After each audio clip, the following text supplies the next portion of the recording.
Olá pessoal, sejam bem-vindos aí a esse vídeo feito para você interpretar melhor aí a atividade MAPA da disciplina de Eletrônica Analógica. Eu sou o professor Fábio Gentilin e vou falar um pouquinho sobre essa atividade então com vocês. Caso ainda vocês tenham dúvidas, não deixem de enviar para a mediação, que eu terei o maior prazer em estar esclarecendo para vocês. Vamos pelo começo. Coloquei uma contextualização para a gente poder entender melhor que é o papel do engenheiro aí dentro dessa questão. Então, o engenheiro, ao projetar circuitos eletrônicos, ele deve prever uma fonte de alimentação. Essa fonte de alimentação é uma fonte eletrônica. Ela deve, então, converter a tensão dada em formato senoidal, né, em corrente alternada, que nós temos aí na tomada, na rede elétrica da concessionária, do sistema de distribuição.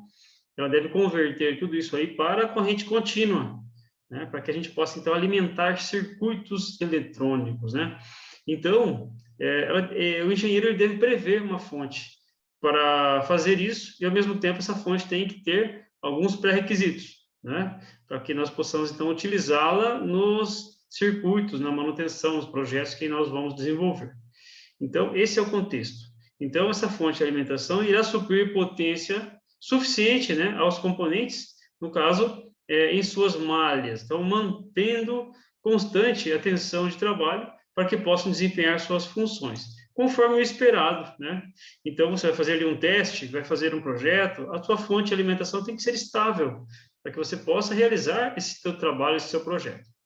Então, é pensando nisso que é a ideia dessa fonte.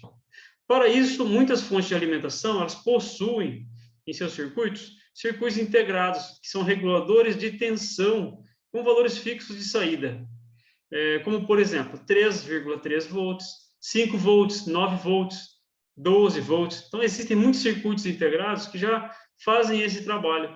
Um exemplo disso são os circuitos integrados da família LM350, os famosos 7805, 7812, assim por diante. Então, são reguladores de tensão positivos que produzem tensões fixas, né?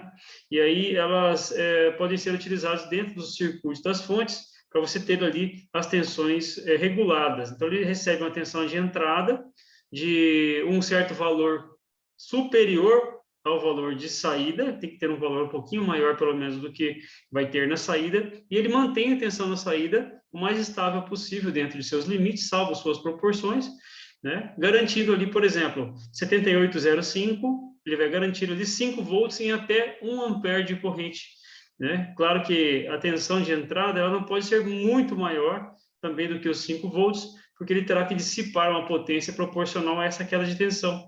Então, são detalhes aí que os circuitos reguladores de tensão conseguem, então, resolver. E é interessante que vocês pesquisem sobre os datasheets desses componentes. Então, eu vou fazer um vídeo mostrando os reguladores de tensão para vocês terem uma ideia, tá? Alguns exemplos e algumas dicas também, além deste vídeo que eu estou explicando o mapa. Então, esses outros vídeos que eu vou colocar lá, eles vão mostrar para vocês dicas de componentes eletrônicos que vocês podem utilizar para fazer esta fonte. Então, vamos seguindo aqui com a explicação, tá? Então, entretanto, né, dado essas fontes fixas, algumas aplicações sugerem também que a fonte de alimentação tenha capacidade de fornecer tensão variável à carga.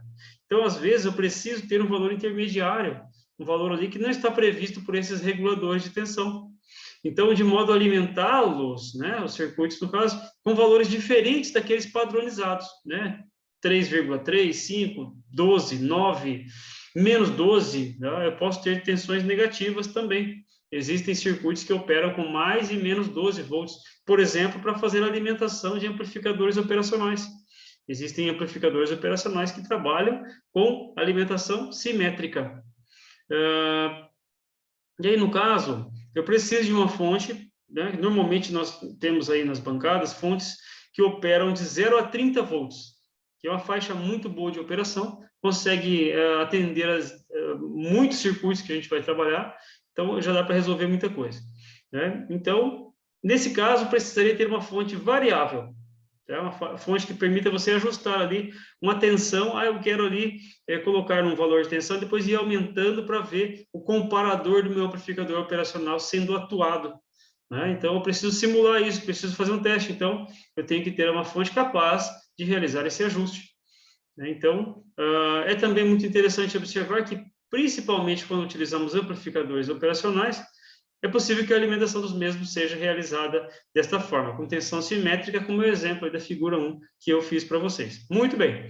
Nesse sentido, a gente vai começar a olhar para o nosso circuito, tá? Não é esse aqui o circuito da fonte. Esse circuito aqui é um exemplo. Para você usar a sua fonte, vai alimentar com mais VCC, menos VCC, por exemplo. Mais 12, menos 12, né? Poderia ser, né? Então, é muito comum isso aí nos circuitos com amplificadores operacionais. Então, por esse motivo, a concepção de uma fonte de alimentação é tão importante para uma bancada, tá? Quando você faz projetos, o engenheiro, no caso, vai fazer projetos, ele realiza também testes, enfim, ele precisa ter ali esse tipo de aparato, essa fonte de bancada. Então, a proposta aqui é projetar uma fonte de alimentação linear com as seguintes especificações: uma saída variável com tensão ajustável de 0 a 30 volts por 1 ampere. 1 ampere, então já vai a dica para você.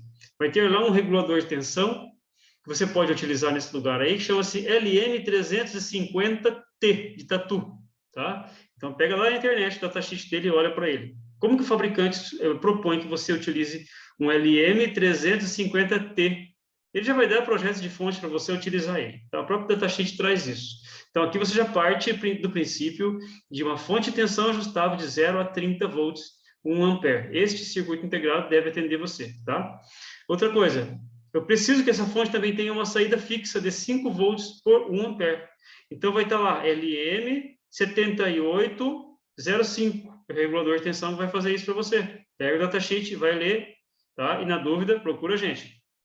E eu preciso também que tenha saída simétrica de mais e menos 12 volts por 1 ampere. E aí, o datasheet também traz isso para você. LM7812 e LM7912. 7812, regulador de tensão positivo, e 7912, regulador de tensão negativo, tá? Você vai encontrar também do datasheet já o diagrama para você montar essa fonte, tá? Então, veja, primeiro você tem que ter um estágio de entrada. Então, da rede elétrica para dentro, nós já vimos, inclusive, na nossa aula, que existe lá um transformador. O transformador tem toda uma relação de transformação e tal, ele converte ali um potencial para outro, mas continua alternado ainda, né? Depois do transformador, ele tem um estágio de retificação, com os diodos. Depois da retificação, tem o filtro. Esse filtro, tá? Nós vamos falar sobre ele na próxima aula. Esse filtro tem um papel aí de eliminar, no caso, o ripple, né? A oscilação ali, a ondulação do sinal. Eu quero o sinal liso ali, né? Então, eu coloco algumas definições para vocês. Vocês não precisam fazer mais do que está aí, tá? Vocês vão encontrar alguns desafios aí dentro, e aí, na dúvida, a gente vai estar ali auxiliando, tá? Então, todas as saídas devem ser reguladas por circuitos integrados reguladores de tensão. Já dei as dicas. As tensões devem ser oriundas de um único transformador, né? É o projeto que você vai colocar ali, não precisa montar fisicamente. Quem quiser montar, melhor ainda, né? Quem tiver condições, melhor ainda. Então, vai ter um único transformador, sendo um enrolamento para as fontes variável e de 5 volts. Qual que é a ideia? Você vai ter ali uma saída do transformador, um enrolamento dedicado para essa fonte de 0 a 30 volts. Então, depois que retificou e filtrou, você já pode puxar ali, tá? Positivo e negativo para montar a fonte fixa de 5 volts, tá? Então, derivar do mesmo estágio de retificação. O outro enrolamento exclusivo para a fonte simétrica. Então, você vai ter um outro enrolamento, tá, do transformador só para fazer mais 12, menos 12 volts. Eu não disse aqui se você precisa colocar tap central, se você precisa fazer diferente, tá? Fica a seu critério. Eu quero saber o quanto você aprendeu para fazer isso daí, tá? Aí eu quero que deve haver proteção contra curto-circuito com fusível antes do estágio de retificação de cada um dos elementos, de cada um dos enrolamentos, desculpe, secundários, tá? Então, um conector deve reunir todos os sinais de entrada e saída do circuito. Eu deixei bem aberta essa questão da fonte, tá? Voltando aí à questão aí da proteção contra curto-circuito, é só você prever um fusível que, ao ultrapassar determinado valor de corrente, né, ele tem que abrir. Fusível para eletrônica geralmente é ultra fast, ou um fusível ultra rápido, para proteger ali o enrolamento, tá? Eu coloquei aqui, deve haver proteção contra curto-circuito com fusível antes do estágio de retificação, ou seja, Depois do secundário, já pode colocar esse fusível aí. Se tiver um curto-circuito, por exemplo, um circuito integrado no regulador de tensão, então esse fusível está protegendo ali o nosso transformador, a nossa instalação. Que fusível, pessoal, protege contra curto-circuito a instalação, tá? Muitas vezes eu utilizei também fusíveis no primário, no enrolamento primário ali. Mas como eu dividi 2 enrolamentos, eu estou colocando aqui mesmo para a gente ter uma proteção ali na placa mesmo, tá? Então, é nesse sentido que a gente vai trabalhar, tá? E colocar um conector. Nesse conector, todos os sinais de entrada e saída da fonte vão ficar nesse único conector, tá ok? E aí, eu gostaria que vocês sentissem ali essa atividade, tá? Essa provocação inicial, no caso de gerar essa dúvida de vocês, para que vocês possam nos procurar, para que nós, então, tenhamos como auxiliá-los nas suas dúvidas. Você vai me perguntar, professor, esse capacitor, tá, que vai aparecer no estágio de filtragem, que eu estou falando aqui para vocês, tem que ter a filtragem, né? Retificação e filtragem, porque é uma fonte para trabalhar com regulador de tensão. Lá no datasheet você vai ver, tem que ter o circuito de filtragem. É por isso que eu estou colocando para vocês, vão ver o datasheet, tá? Então, no datasheet vai estar lá, precisa ter um capacitor de filtro. Aqui o capacitor de filtro eu vou deixar livre, porque eu não estabeleci o nível de ripple para vocês, tá?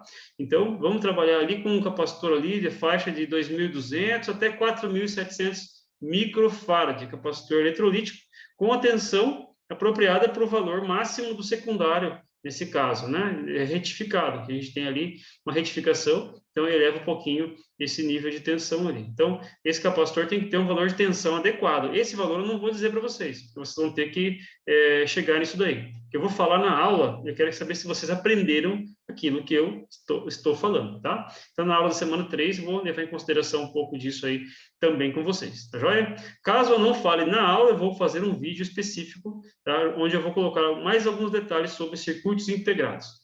E é isso aí, pessoal, para finalizar o nosso vídeo de instrução do mapa, tá? Fico por aqui e conto com vocês para mais dúvidas que vocês venham a ter aí. Grande abraço e até a nossa aula ao vivo.